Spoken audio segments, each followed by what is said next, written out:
Ça dit qu'on peut connaître des heures sombres. Mais vous allez voir que Dieu va faire son apparition. Dieu va intervenir dans ta vie. C'est lorsque le moment sera très critique. C'est-à-dire qu'il sera l'heure qui est la plus sombre. C'est là que vous allez le voir. Nous connaissons aussi l'histoire de la famille de Lazare, Marthe et Marie. Quand Lazare était malade, Jésus n'est pas venu. Quand quelqu'un est malade, c'est une heure sombre. C'est un moment difficile. Mais Jésus n'a pas fait son apparition. Mais c'est quand cette famille était dans l'heure la plus sombre, c'est-à-dire lorsque Lazare est mort, qu'on allait atterrir, ça c'est l'heure la plus sombre. C'est-à-dire que dans des heures sombres, il y a une heure qui est la plus sombre. C'est cette heure la plus sombre là qui est le moment de Dieu de venir intervenir dans ta vie. Alors si on veut rester sur ça, on a beaucoup d'exemples qu'on peut citer. On peut parler de Daniel, on peut parler de la femme qui perdait le sang, on peut parler de Jairus. C'est toujours quand ces personnes ont été dans leur heure la plus sombre. Donc si tu es dans ton heure la plus sombre, laisse-moi te dire une bonne nouvelle ce matin, que Dieu ne t'a pas oublié parce que c'est l'occasion de Dieu maintenant d'intervenir dans ta vie, comme il a fait pour ses disciples-là. Donc ils étaient découragés, ils étaient assis, et puis maintenant Jésus vient, il leur dit, je vous dis de repartir. Mais ce n'est pas facile. Je vais vous donner un exemple pour que vous compreniez bien, parce que souvent, quand on lit la Bible, on a l'impression de passer dessus, on ne marque pas une pause, un temps d'arrêt pour méditer profondément, pour réfléchir, pour voir que ce n'est pas quelque chose qui est normal. Je dis toujours aux gens que toutes les fois que vous allez lire la parole de Dieu, vous allez voir que toutes les histoires qui sont écrites dans la Bible, ce n'est pas des choses qui sont des choses qu'on a l'habitude de voir. Ce n'est pas normal. Ce qui s'est produit là, ce n'est pas normal. Quand vous lisez l'histoire de Pierre, vous allez comprendre que l'apôtre Pierre, ce n'est pas un amateur, ce n'est pas un petit pêcheur, c'est un grand prêcheur, c'est un professionnel. Si aujourd'hui on devait donner un diplôme, aujourd'hui comme aujourd'hui on donne des diplômes aux intellectuels, mais Pierre serait un docteur parce que Pierre, il a commencé la pêche tout petit avec son papa. Il est né déjà avec son papa, commençait à apprendre la pêche jusqu'à l'âge où il a eu, jusqu'à il était marié. Mais Pierre a dépassé le diplôme de docteur parce qu'aujourd'hui, pour être docteur, il faut avoir fait au moins 8 ans, 10 années d'études. Mais Pierre, là, il a dépassé 8, 10 ans de pêche. Donc Pierre était un docteur, il maîtrise l'eau. Mais malgré sa maîtrise, sa connaissance, quand il est parti, il a échoué. Aujourd'hui, ce n'est pas question de je connais, ce n'est pas question de je maîtrise. Aujourd'hui, on pense que non, quand on va confier le pays à un économiste, on va confier le pays, lui là, c'est un grand politicien, il va nous aider, il va nous faire sortir. Non, Pierre là, eux maîtrisaient leur travail, mais ils ont échoué dedans. Ils ont échoué dans leur travail. Donc, ce n'est pas question de tu maîtrises, c'est une affaire de Dieu, là où nous sommes arrivés. Alors, quand Pierre, lui-même qui maîtrise, il est parti, il a essayé, ça n'a pas marché. Je vais attirer votre attention sur quelque chose. Vous avez remarqué, quand Pierre est parti, ça n'a pas marché, il est venu. Et Jésus lui dit, il faut partir, il y a poisson là-bas. Normalement, selon les circonstances, Pierre ne devait pas faire ce que Jésus a dit. Normalement, il ne devait pas obéir à la parole de Dieu, de Jésus. Vous voyez? Parce qu'il est quitté dans un endroit lui-même. Il a pris tout le temps de fouiller, de vérifier. Et il a vu qu'il n'y a rien. Ce qu'il allait chercher là, il n'a pas trouvé. Et puis il est venu. Maintenant, voilà Jésus qui lui dit, ce que tu es parti, tu n'as pas vu là. Il te dit, il y en a, il faut partir. Les circonstances, les conditions là étaient réunies pour que Pierre ne puisse pas mettre en pratique ce que Jésus a dit. Je peux vous donner un exemple simple pour que vous puissiez comprendre. C'est comme tu étais dans une chambre et tu sais que dans la chambre où tu es là, il n'y a pas de vélo. Et te voici, tu sors de la chambre. Et devant la porte de la chambre, tu rencontres un monsieur, le monsieur te dit, retourne dans la chambre où tu es en train de sortir là. Il y a un vélo là-bas, va prendre. Puisque tu es quitté là-bas, tu sais qu'il n'y a pas de vélo, tu ne vas pas partir, tu vas discuter, tu vas dire non, tu vois qu'il vient de sortir de la chambre là, il n'y a pas de vélo là-bas. S'il y a vélo là, moi, mais quand tu m'as dit là, il allait partir prendre. Donc tu vas discuter pour dire, il ne faut pas me fatiguer. Je suis quitté dans la chambre là-bas, il n'y a pas de vélo, toi tu me dis, il faut retenir, il y a quel vélo, s'il y a vélo, toi-même, il faut aller prendre. C'est-à-dire les circonstances étaient faites de telle sorte que Pierre ne puisse pas obéir à ce que Jésus a dit. Puisqu'il est quitté dans l'eau, et c'est dans la même eau où il vient de sortir là, Jésus lui dit, il y a poisson. Or lui, il est quitté là-bas, il n'y a pas poisson. Donc, il pouvait dire, Seigneur, nous, on est là, on est fatigué, on a nos problèmes. On ne sait même pas comment on va gérer cette affaire, on ne comprend plus rien, il n'y a pas poisson. Vraiment, notre activité est en danger. Pardon, on est quitté dans l'eau, on a veillé. C'est pourquoi il a dit à Dieu, mais on a veillé, il n'y a pas poisson. Toi, tu me dis qu'il y a poisson. Il ne faut pas me fatiguer. S'il y a poisson, toi-même, il faut rentrer, tu vas l'attraper. Donc, Pierre, vous voyez la situation dans laquelle Pierre se trouvait là. Il avait des raisons pour ne pas faire ce que Jésus a dit. Mais il n'a pas regardé ces raisons-là. Il a dit, bon, nous, vraiment, on a travaillé toute la nuit. On est allé fouiller, on n'a pas vu, c'est vrai. Mais comme c'est toi qui as dit, c'est pourquoi il a dit sur ta parole. Prends Dieu au mot toujours. C'est toi qui as dit de partir. Nous, on va agir sur ce que tu as dit et on va voir si réellement il y a poisson ou il n'y a pas poisson. Là, ça engage Dieu. Le miracle, là, ce n'est pas Pierre qui produit. Le miracle, ce n'est pas toi qui produis, mon frère. Ce n'est pas toi qui produis, ma soeur. Ce n'est pas nous qui produisons le miracle. C'est Dieu qui fait le miracle. Seulement ce que Dieu nous demande de faire, d'agir sur lui, sa parole. Ici, Pierre n'a pas dit, ce n'était pas la parole d'une église. Ce n'est pas les coutumes, ce n'est pas la tradition. Ce ne sont pas les credos. C'était la parole de Jésus. C'est pourquoi il a dit, sur toi ce que tu as dit, sur ta parole, je vais agir.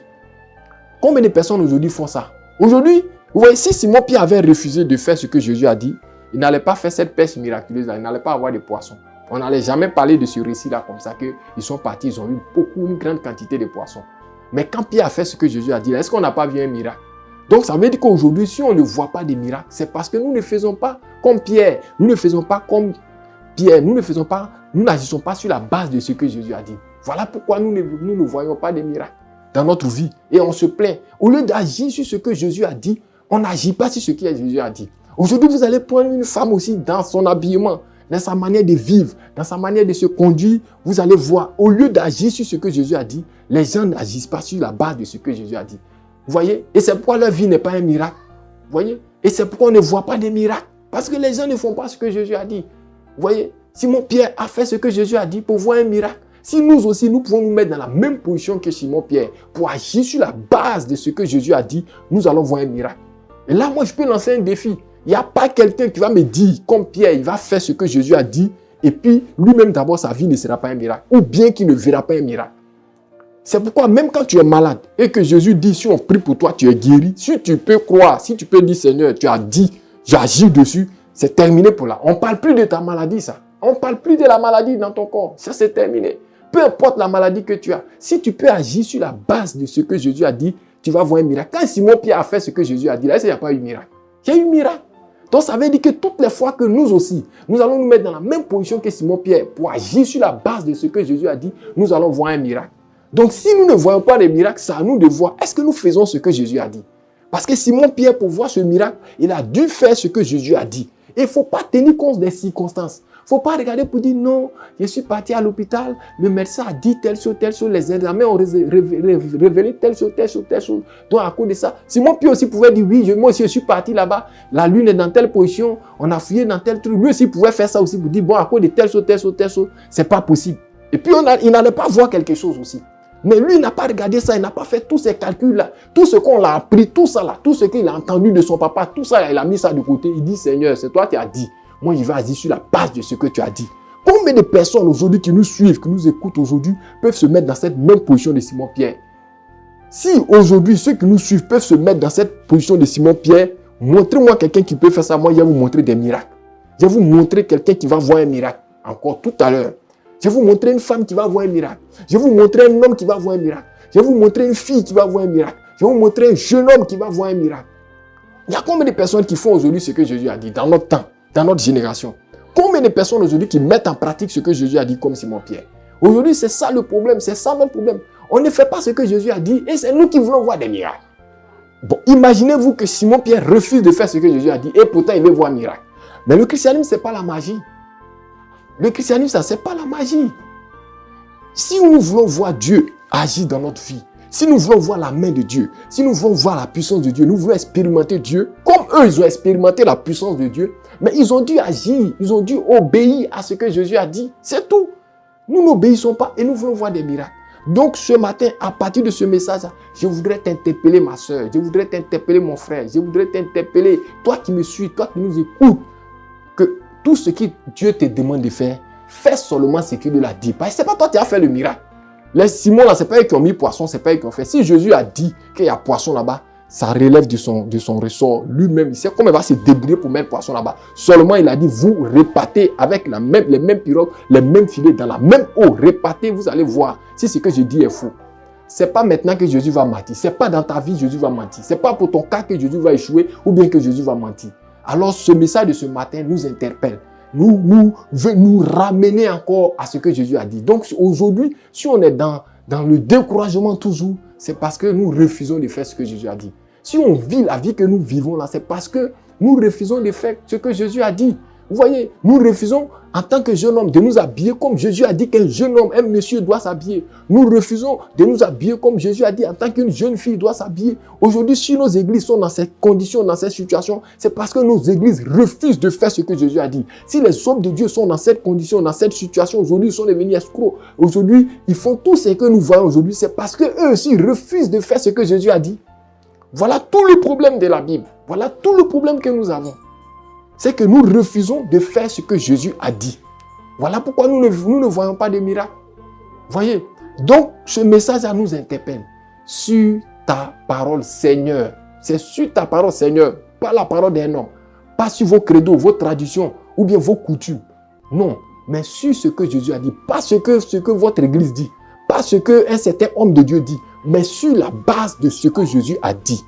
Que Dieu vous bénisse. Donc je voudrais vous interpeller par ce message pour dire, mon frère, ma soeur, le miracle est toujours possible parce que Dieu n'a pas changé. Mais c'est parce que nous refusons aujourd'hui de faire ce que Jésus a dit. Alors je voudrais t'encourager. Voilà, si Simon-Pierre, malgré les circonstances, a pu faire, ça veut dire que tu peux faire. Et si tu veux voir un miracle, tu es obligé de faire aussi ce que Jésus te dit dans la Bible. Parce que c'est ça aussi la même parole de Dieu. Alors nous allons prier pour que chacun de nous puisse se mettre dans la position de Pierre pour dire, Seigneur, c'est vrai, il y a eu telle chose, c'est vrai, on m'a dit telle chose, c'est vrai, le médecin a dit telle chose, c'est vrai, les examens ont révélé telle chose, c'est vrai, je traverse telle chose, mais je vais mettre ça de côté et je vais faire ce que toi, Dieu, tu me dis. Et je vais voir. Et tu verras comme Simon-Pierre. Tu vas rendre témoignage comme Simon-Pierre parce que c'est le même Jésus, il n'a pas changé. Donc que Dieu te bénisse. Alors je vais t'inviter par cette prédication à encore fermer les yeux, baisser la tête, à te tourner, à tourner tes regards, à incliner ton cœur devant la croix et à adresser cette prière avec moi, à prier pour dire, Seigneur, c'est vrai.